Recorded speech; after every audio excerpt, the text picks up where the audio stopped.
Hey everyone, Brian here. Well, last time we spoke, I was at Kennedy Meadows at mile 702 trying to figure out if I was either going to A, go up into the Sierra Nevadas in late April, B, wait at Kennedy Meadows until the snow subsided, or possibly come up with a third option. Well, going up into the Sierras in late April or even early May just didn't make a lot of sense. For all the reasons I mentioned before, lots of snow, resupply points are closed, roads are closed, and Yosemite is closed. You can find yourself stuck in a bottleneck with nowhere to go. And if you run into an issue, emergency-wise, you're pretty much SOL. Spoke with Yogi there at Triple Crown Outfitters, very knowledgeable woman. She knows her stuff. And she basically reinforced what I was thinking when she said that she wouldn't go up into the mountains right now. And to go up solo would have just been plain stupid, especially in those kind of conditions. They are basically mountaineering conditions. Now there are some people that have gone up into the mountains. Yesterday, or I should say last night, I spoke with one of my foreign friends who's from France. He went up into the mountains and he turned around with his party.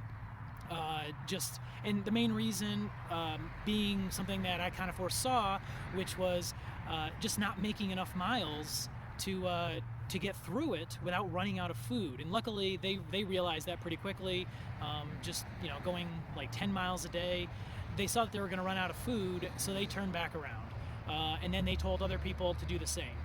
That being said, earlier today, there was a post on Facebook of four hikers, and those were the first four that went in, and they got to Forester Pass. And either these four, I believe there are two Swedes, one Canadian, and one Kiwi. They're either highly experienced mountaineers, highly lucky, or maybe a combination of the two. From the pictures I saw online, they had crampons, okay, which, if you're going to go into the Sierras now, you need crampons, okay? Not microspikes, not hiking crampons, which is just another word for, for microspikes. You need actual mountaineering gear and mountaineering experience, and it's really hard to find people that have mountaineering experience because it's completely different than through hiking and backpacking. So I wish those folks luck as they continue. I believe they're going to go out Kearsarge Pass, possibly Onion Valley. It's a long hike. But yeah, and I'll see where they're at. But some people have asked, well, what kind of gear do you need to go in there? If you have to ask what kind of gear you need to go into the Sierras right now, you don't have the experience for it. So I'm not even going to say what you need because I don't want to give you a false sense of hope or like, hey, I can do that if other people can go there. No, if you don't have the experience, please, I ask you for your own safety, please don't go in unless you have the equipment and the experience of how to use it. Wait. If you miss sections in the south, like around Baden-Powell or any areas you skipped, skip it, okay? As for me, I don't know if you can hear the cars driving by right now, but I left Kennedy Meadows. The guy I've been hiking with for a couple weeks. He actually did a very long section hike, and so he drove out of Kennedy Meadows and gave me a ride to Lone Pine, where I got on a bus all the way up from Lone Pine. It was headed toward Reno. And it's the Eastern Sierra Transit Authority. On Mondays and Thursdays, they have buses that go up 395. I took that. I was the only person on the bus. There's not a lot of demand for it right now. But I got off at Gardnerville and then made my way west over here to where I'm currently at in South Lake Tahoe. My plan was to just get a resupply here.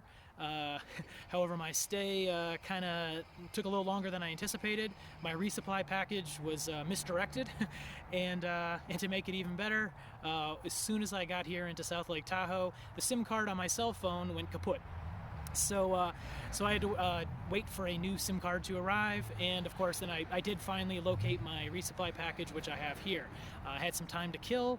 I actually spent 5 nights here, which is a little longer than I really wanted to, but hey, I had a little foot issue a little inflammation. So hey, just it's giving it some rest. So my foot's starting to feel better, so I plan on getting back on trail tomorrow. But during those 5 days, they do have grocery stores here in South Lake Tahoe. In fact, the hotel where I'm staying at, actually there's 2 people here in the hotel. I'm the only hiker. I'm staying here at the Red Lodge. Here from the Red Lodge, within walking distance, there are 3 grocery stores, the post office, there's a UPS customer service station, there are restaurants, both fast food and a little more upscale, all for takeout food. And let me tell you, being in town, towns cost money. You know, when you're used to spending nothing on trail. Yeah, this was definitely a little pricey, little 5-day stop. But while I was here, I did hit the grocery store, of course, while wearing my mask, and 6-foot, distance and everything.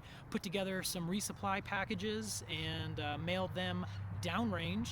So yeah, so further on down the trail, I don't have to go grocery shopping and so on. So it makes it a lot easier. Here at the Red Lodge, highly recommend this place. It's run by this lady. Her name, she goes by Baby. And a Filipino lady, very friendly, very accommodating. And one thing you get here as a hiker is breakfast. And while I'm sure she can make traditional American breakfasts, ask if she'll make Filipino food for you. It's amazing. In fact, I'll even post some pictures here of some of the food.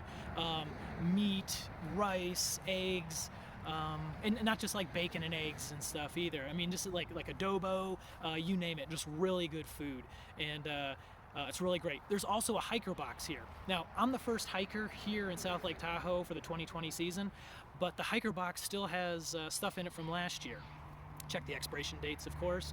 Yeah, and in fact, when I leave here, I'm gonna put some stuff in there as well, some stuff that I realized that I didn't really need in my pack. So hope maybe you guys can use it. So all right, so tomorrow I'm getting ready to get back on trail, and all right, hike on. Postscript.